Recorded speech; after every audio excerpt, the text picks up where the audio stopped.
अस्सलाम वालेकुम। उम्मीद करती हूँ आप सब खैरियत से होंगे। अल्हम्दुलिल्लाह हम भी ठीक हैं।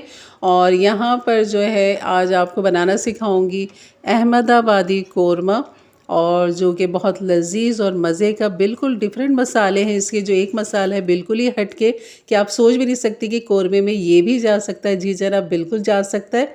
यहाँ पर हमारा जो अहमदाबादी कोरमा है तो इसमें बिल्कुल जाता है, और उसी की वजह से बहुत ही अच्छा ज़बरदस्त इसमें जायका आता है।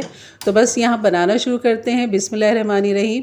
यहाँ पर ले लेंगे हम घी तकरीबन हाफ़ कप से ज़्यादा, क्योंकि कोरमे थोड़ी तरी होती है तो इसलिए यहाँ पर हमने थोड़ा ज़्यादा लेना है। अगर घी आपको पसंद नहीं है तो आप अपना जो कुकिंग ऑयल इस्तेमाल करते हैं वो यहाँ पर ले सकते हैं।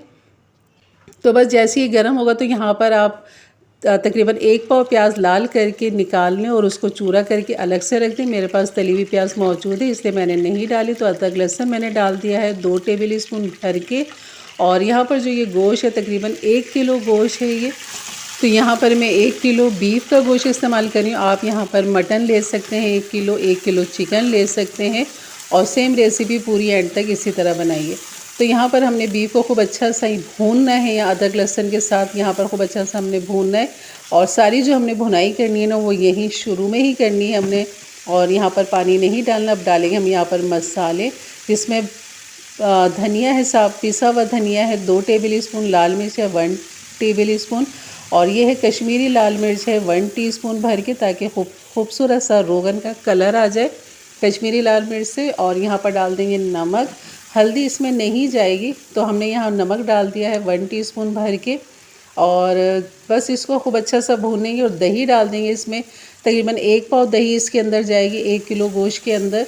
तो यहाँ पर दही डालने के बाद इसकी खूब अच्छी सी भुनाई करेंगे। आप देख रहे होंगे कि दही का अपना पानी है, तो यहाँ पर गोश्त का भी अपना पानी है। तो बस इसी के साथ इसकी भुनाई करनी है। और ये है मेरे पास तली हुई प्याज, जैसे कि शुरू में मैंने आपको बताया था कि मेरे पास मौजूद है। तो ये एक आसानी रहती है कि आप बना के रख लें।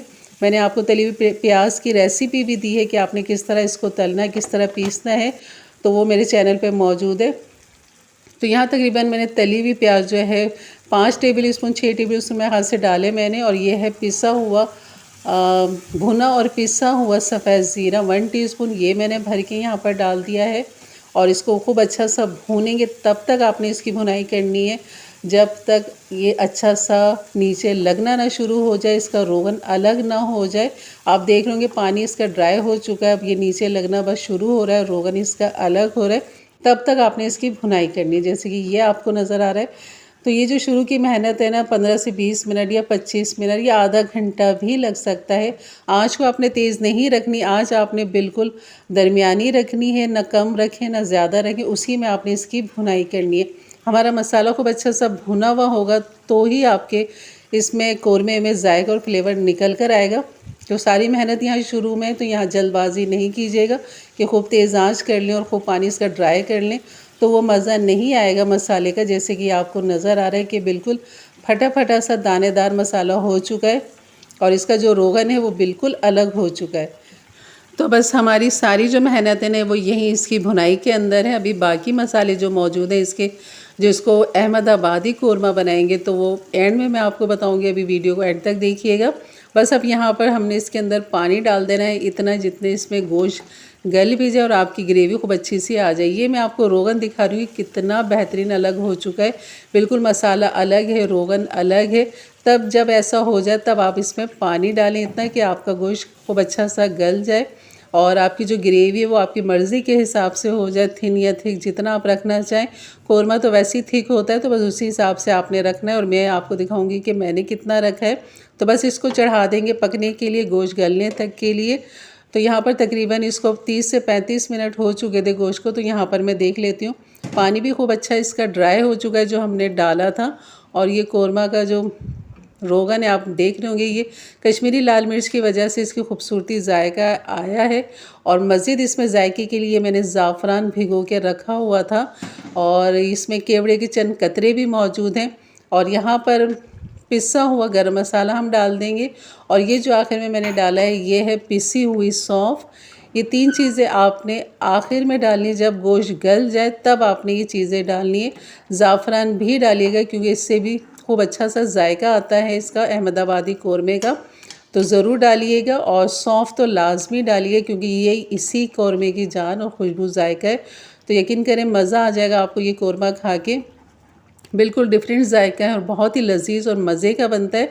तो ज़रूर बनाइएगा ये रेसिपी। बस अब ये मेरा डन हो चुका था। अब मैं इसको ढक दूँगी और चूल्हा कर दूँगी बंद, और इसको 15-20 मिनट के लिए हम ऐसे ही छोड़ देंगे ताकि जो खुशबू जायका वो अच्छा सा निकल कर आ जाए उन चीज़ों का जो हमने आखिर में डाला है। तो यहाँ ये थोड़ा सा ठंडा हो चुका था। बस अब मैं निकालती हूँ और आपको डिश आउट करके दिखाती हूँ। और इसकी लुक देखें, इसकी थिकनेस देखें कि कौरमे की जो थिकनेस है बिल्कुल मैंने वही रखी है इसके अंदर।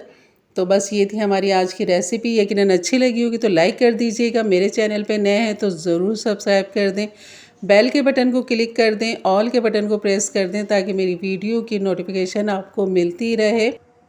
तो जनाब बस मंगा लीजिए। इसके साथ फिर आप खाइए, शीरमाल मंगवा लें, ताफ्तान मंगवा लें, तंदूरी रोटी मंगवा लें।